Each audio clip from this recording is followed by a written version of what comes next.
जोर से बोलो जय माता, सारे बोलो, मिलकर बोलो, तुम भी बोलो, जयकारा शेरावाली का, जय माता दी।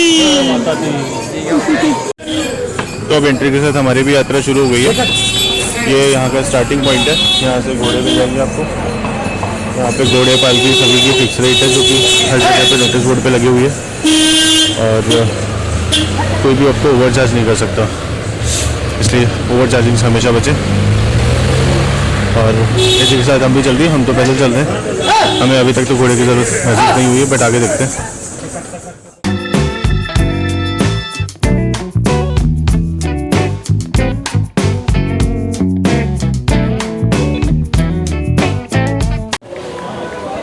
हम खड़े हैं बाणगंगा प्राचीन मंदिर के बाहर।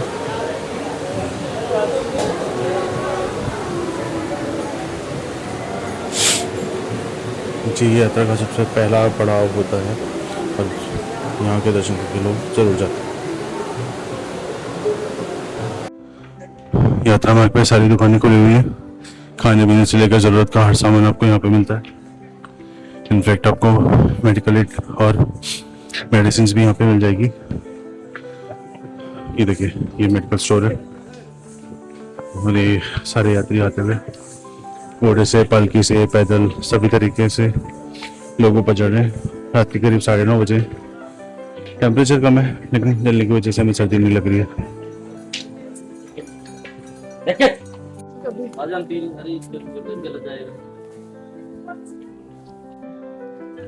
यह है चरण पादुका का मंदिर, और चरण पादुका का मंदिर इसको क्यों कहते हैं? क्योंकि यहाँ पे माता जी के चरणों के निशान है और इसीलिए यहाँ पे पूजा की जाती है। अंदर से भी दिखाता हूँ, अंदर से कुछ ऐसा दिखता है।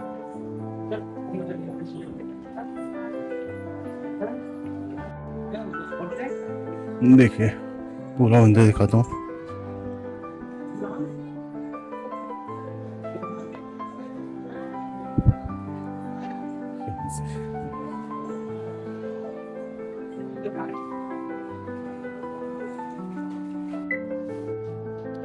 तो रात को भी चलते हुए हम एंजॉय कर रहे हैं रास्ते के नज़ारे।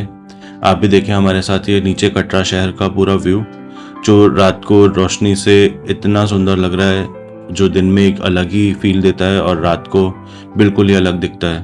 तो आप भी देखिए हमारे साथ ये नज़ारा।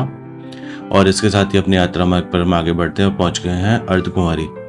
अर्धकुमारी भवन के आधे रास्ते पर है, और ये वो जगह है जहाँ पर माता जी ने रुककर तपस्या की थी और 9 महीने गुफा में तपस्या की थी। तो इसकी जो प्राचीन गुफा है वहाँ के भी दर्शन होते हैं, लेकिन उसके लिए आपको एक यहाँ पे पर्ची लेनी होती है, जिस पर वेटिंग टाइम भी होता है, क्योंकि ये बैचेस में होते हैं और इस पर नॉर्मली 8 से 10 घंटे की वेटिंग होती है। हम अभी यहाँ पर नहीं रुकेंगे, हम चल रहे हैं भवन की ओर। तो यहाँ से 2 रास्ते जाते हैं, एक सांची छत होकर जाता है जो कि बहुत ही स्टीप चढ़ाई है, दूसरा एक नॉर्मल चढ़ाई का रास्ता है हेमकोटी मार्ग, हम उस रास्ते से जाएंगे। तो ये जो टनल है, ये छोटी सी टनल आपको दिखेगी अर्धकुमारी पर, आप इस टनल के रास्ते से जाएं आगे, और इस टनल से आप हेमकोटी मार्ग होकर भवन पे पहुंच सकते हैं। सांची छत वाला रास्ता भी एक ऑप्शन है, लेकिन वहाँ पे घोड़े और पालकी भी चलती हैं साथ में, तो रास्ता थोड़ा सा कम मिलता है। और दूसरा वो एक स्टीप चढ़ाई है, तो जिनको प्रैक्टिस नहीं है नॉर्मली चलने की, उनके लिए एक थकान भरा रास्ता भी हो सकता है।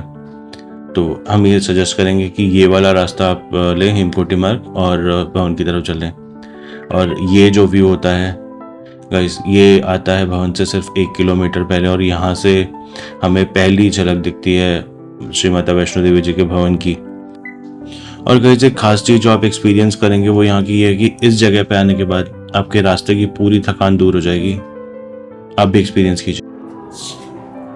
फाइनली हम लोग पहुँच गए हैं भवन पर, और इसके आगे लॉकर रूम है। लॉकर से लेने के बाद में हम इसको सारे फ़ोन, कैमरा, सारे इलेक्ट्रॉनिक गैजेट सबमिट कर देंगे, तो आगे का वीडियो नहीं बनेगा। इसलिए टोटल टाइम हमें लगा है अराउंड 8 घंटे का, और अब सुबह के 4 बज रहे हैं। टेम्परेचर हो रहा है अराउंड 10 डिग्री सेंटीग्रेड। थोड़ी सर्दी है, लग नहीं रही पर इतनी, क्योंकि रास्ते में थकान बहुत ही। हाँ जी, आप बताएं ऊपर आने के बाद में आपको कैसा लग रहा है? जय माता दी मेरे प्यारे माता के भक्तों। अब मुझे बहुत ही अच्छा लग रहा है। फाइनली हम अपनी माता से मिलने के लिए तैयार हैं। माता हमें दर्शन देने के लिए तैयार है। हम बहुत एक्साइटेड हैं। हालांकि हम थोड़ा थक गए हैं पूरा दिन चल के, लेकिन हमें बहुत ही अच्छा लग रहा है। जय माता दी, जय माता दी। तो गाइस, माता वैष्णो देवी जी के सुंदर दर्शन एक अच्छे तरीके से करने के बाद मंदिर में हम थोड़ी देर रुके। उसके बाद सुबह करीब 6 बजे से हम एक लंबी लाइन में लगे थे। वो थी भैरव घाटी जाने के लिए रोपवे के टिकट की लाइन।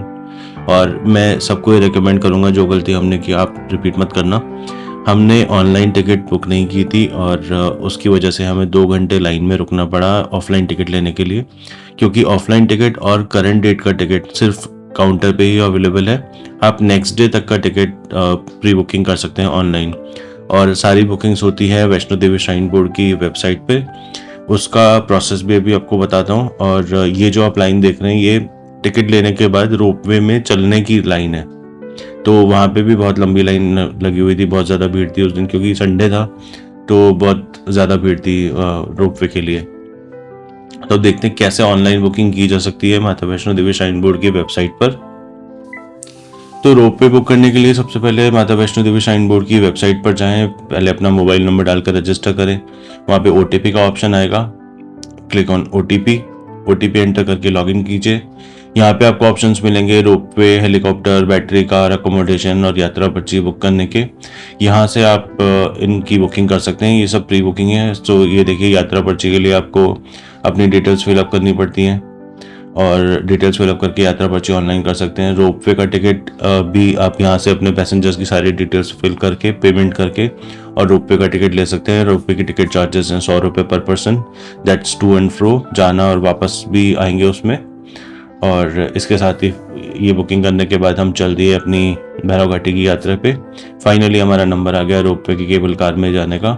और इसके साथ ही अगेन ये सुंदर व्यू भवन का ऊपर से जो हमें देखने को मिलता है रोपवे के रास्ते से, तो एक बहुत ही अच्छा एक्सपीरियंस होता है कि ये जो इतना लंबा ट्रैवल है, 1.5 किलोमीटर 2 किलोमीटर के करीब आपको जो स्टीप चढ़ाई चढ़नी पड़ती है, वो आप एक ऑल्टरनेट वे रोपवे से भी जा सकते हैं, जिसमें सिर्फ 5 से 7 मिनट का टाइम लगेगा और रोपवे भैरव घाटी पे एंड होता है। और अब ये देखिए, हम पहुंच गए थे भैरव घाटी में, भैरव मंदिर पर। और यहाँ पे भी थोड़ी बहुत भीड़ थी, थोड़ी बहुत क्यू थी, बट इट ईजी था मंदिर में जाना। बस यहाँ पे बंदर बहुत सारे हैं, तो बंदरों से सावधान रहिए। बहुत से बंदर हैं, वो आपके हाथ में जो भी चीज़ देखते हैं वो छीन के ले जाएंगे। तो अपना जो सामान है, पर्सनल सामान, स्पेसिफिकली फ़ोन और गैजेट्स, थोड़ा सा संभाल के रखें। अब बैकपैक ले जाना है, मैं सजेस्ट करूँगा सबको एक बैकपैक छोटा सा रखें अपने पास, उसमें सारी चीज़ें रखें, बिकॉज बंदरों से बहुत ज़्यादा खतरा होता है यहाँ पे। वो आपको काट भी सकते हैं, अगर कोई सामान उनको नहीं मिल पाता है तो वो काट भी सकते हैं, तो वो भी एक प्रॉब्लम हो सकती है आपको। और भैरव घाटी से ये जो जगह होती है, यहाँ से आप अगेन सुंदर व्यू देख सकते हैं नीचे माता वैष्णो देवी जी के भवन का, और चारों तरफ त्रिकुटा की पहाड़ियों का एक बहुत ही सुंदर व्यू। कभी कभी जब थोड़ा क्लाउडी वेदर होता है तो ये पूरा भवन बादलों से ढक जाता है, तो यहाँ से आप देख सकते हैं कि बादल आपके लेवल के नीचे होते हैं। जब हम गए थे तब हमें तो बिल्कुल क्लियर व्यू। तो इस दिन भैरव घाटी से नीचे आके भवन से नीचे उतरे। हमने घोड़े यूज़ किए थे नीचे आने के लिए, क्योंकि थकान बहुत ज़्यादा हो गई थी। आके होटल में रेस्ट किया और फिर शाम को बाहर जाकर डिनर किया था। देन उसके बाद में अगले दिन की यात्रा हमने फिर से सुबह शुरू की। तो गाइस, नेक्स्ट डे हम लोग सुबह जल्दी निकले थे जम्मू से, और नेक्स्ट हमारा डेस्टिनेशन था अमृतसर, क्योंकि इस साल की शुरुआत भी हमने अमृतसर से की थी। जनवरी 2025 में 2 जनवरी को अमृतसर गए थे, बट इतना फॉग था कि हमें कुछ भी दिख नहीं पाया। गोल्डन टेम्पल जब हम गए थे, हम गोल्डन टेम्पल में सिर्फ दर्शन तो करके आए, लेकिन आसपास का कोई भी व्यू हम नहीं देख पाए। तो हमें वापस हमने सोचा कि इस बार फिर से एक बार गोल्डन टेम्पल जाया जाए। तो ये है अमृतसर। ये जो रोड आप देख रहे हैं इसको बोलते हैं हेरिटेज वॉक, और इसी पे गोल्डन टेम्पल है। ओवरनाइट स्टे के लिए हमने एक होटल बुक किया, जो कि हमने लास्ट टाइम भी किया था, hotel welcome heritage. But guys, believe me, इस बार एक्सपीरियंस बहुत ही ख़राब था। होटल के ना तो सर्विसेज थी, और स्टाफ का बिहेवियर इतना रूड था कि हमें रात को 1 बजे ऐसी सिचुएशन हो गई थी फाइट वाली कि उन्होंने हमें 1 बजे होटल खाली करके चेकआउट करने को बोला। तो गाइस, ऐसा किसी और के साथ में ना हो, मेरा रिकमेंडेशन ये रहेगा कि आप ये होटल अपना करें। वीडियो में अब जो बिल्डिंग दिख रही है ये है सैरागढ़ी सराय, और सैरागढ़ी सराय मैनेज की जाती है एसजीपीसी के द्वारा, और ये एक बजट स्टे में एक बहुत अच्छा ऑप्शन है। आप इसको बुक कर सकते हैं बट 15 डेज पहले। हाँ जी, नमस्ते सबको। माता वैष्णो देवी के दर्शन करने के बाद अब हमने रिटर्न में गोल्डन टेम्पल देखने का विचार किया, और अब हम गोल्डन टेम्पल पहुंच गए हैं। अब हमारी एक्साइटमेंट और बढ़ गई है। वैष्णो देवी में दर्शन करके हम बहुत खुश हो गए थे। अब गोल्डन टेम्पल की ओर जा रहे हैं। अब आपको गोल्डन टेम्पल का पूरा रिव्यू देंगे हम, और मुझे बहुत अच्छा लग रहा है। आगे देखिए और क्या क्या आपको वीडियो में दिखाएंगे। धन्यवाद। सामने जो जगह दिख रही है ये है मल्टी लेवल पार्किंग, और ये एक पब्लिक पार्किंग है। इसमें आप ओवरनाइट पे अपनी कार खड़ी कर सकते हैं, और इसके लिए आपको चार्ज देना होगा सिर्फ 30 रुपये 12 घंटे के लिए। तो काफ़ी अफोर्डेबल जगह है ओवरनाइट पार्किंग के लिए, क्योंकि मोस्टली यहाँ पे जो होटल्स हैं उनके पास अपनी पार्किंग नहीं होती है, तो आप इस पब्लिक पार्किंग का यूज़ कर सकते हैं। उसके बाद जब मंदिर की तरफ चलते हैं, गुरुद्वारे की तरफ चलते हैं, तो ये पूरा मार्केट है। बहुत भीड़ है, संडे इवनिंग है, शायद इसीलिए बहुत ज़्यादा भीड़ है आज। चलना थोड़ा सा मुश्किल हो रहा है बट ओके। यहाँ से आगे पैदल ही जाना होगा। सारे रिक्शे, गाड़ी और ऑटो इस पॉइंट तक रहते हैं। नहीं दिक्कत।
हेरिटेज वॉक में वॉक करते करते पहुंच गए हैं गोल्डन टेम्पल। देखिए रात को कुछ ऐसा लगता है। अंधेरा होने पर जब सारी लाइट्स ऑन की जाती है तो कुछ अलग ही शाइन आती है।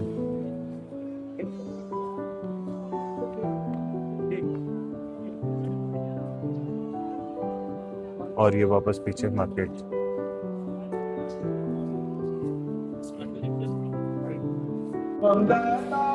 ये है गोल्डन टेम्पल।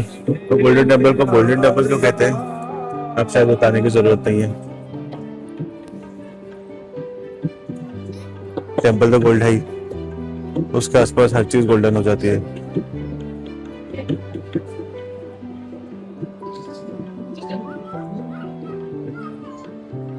इसके चारों तरफ है ये वॉकवे।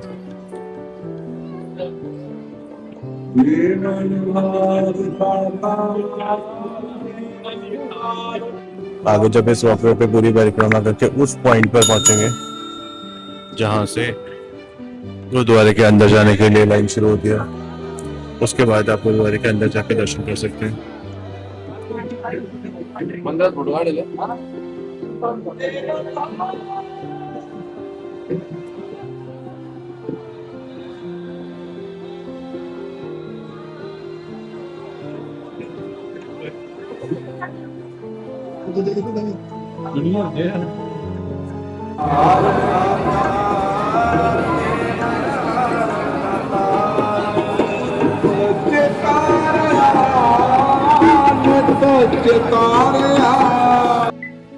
अब हम पहुंचे हैं गुरुद्वारे के लंगर में। यह है लंगर हॉल, जहाँ पे हज़ारों लोग रोज़ खाना खाते हैं। अमृतसर एक ऐसी सिटी है जहाँ पे कोई भी भूखा नहीं सो सकता, क्योंकि गोल्डन टेम्पल में का जो लंगर है वो सबके लिए खुला है और ये मंदिर का प्रसाद है जो आप ज़रूर चख कर जाएँ यहाँ से।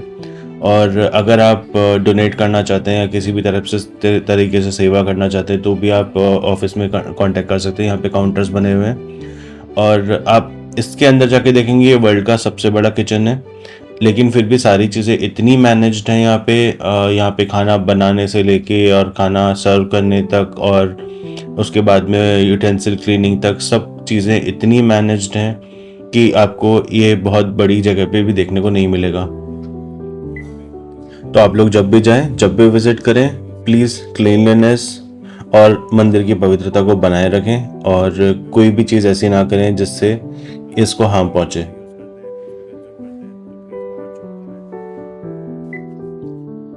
गोल्डन टेम्पल से निकल के मार्केट में जब जाएं और शॉपिंग ना करें, ऐसा हो नहीं सकता। तो हमने भी की थोड़ी सी शॉपिंग। अभी आप हमारे साथ एक्सपीरियंस कीजिए शॉपिंग, लेकिन आप अच्छी तरह से एक्सपीरियंस तभी कर सकते हैं जब आप खुद गोल्डन टेम्पल आएंगे, खुद इस मार्केट में जाएंगे, अपने पसंद की चीज़ें एक्सप्लोर करेंगे और खुद से शॉपिंग का मज़ा लेंगे। तो रेकमेंडेड है, डेफिनेटली आप आइए। ये मार्केट रात को करीब 11:30 या 12 बजे तक खुलता है और इसमें लोकली बहुत कुछ आपको मिलेगा जो आपको ख़रीदने पे मजबूर कर देगा। और कई आप में से जो लोग अभी भी सोच रहे हैं कि सेल्फ ड्राइव जाना चाहिए नहीं जाना चाहिए, डेफिनेटली सेल्फ ड्राइव जाना चाहिए। रोड ट्रिप स्टार्ट करो, गाड़ी उठाओ अपनी और अपनी रोड ट्रिप स्टार्ट करो। इसी के साथ हमने आज का दिन एंड किया और अगले दिन सुबह वापस एक लॉन्ग रोड ट्रिप के साथ हम पहुंचेंगे अमृतसर से जयपुर अपने वापस से घर और तैयारी करेंगे अगली ट्रिप की। बने रहिए हमारे साथ, सब्सक्राइब कीजिए ट्रैवल मस्ती।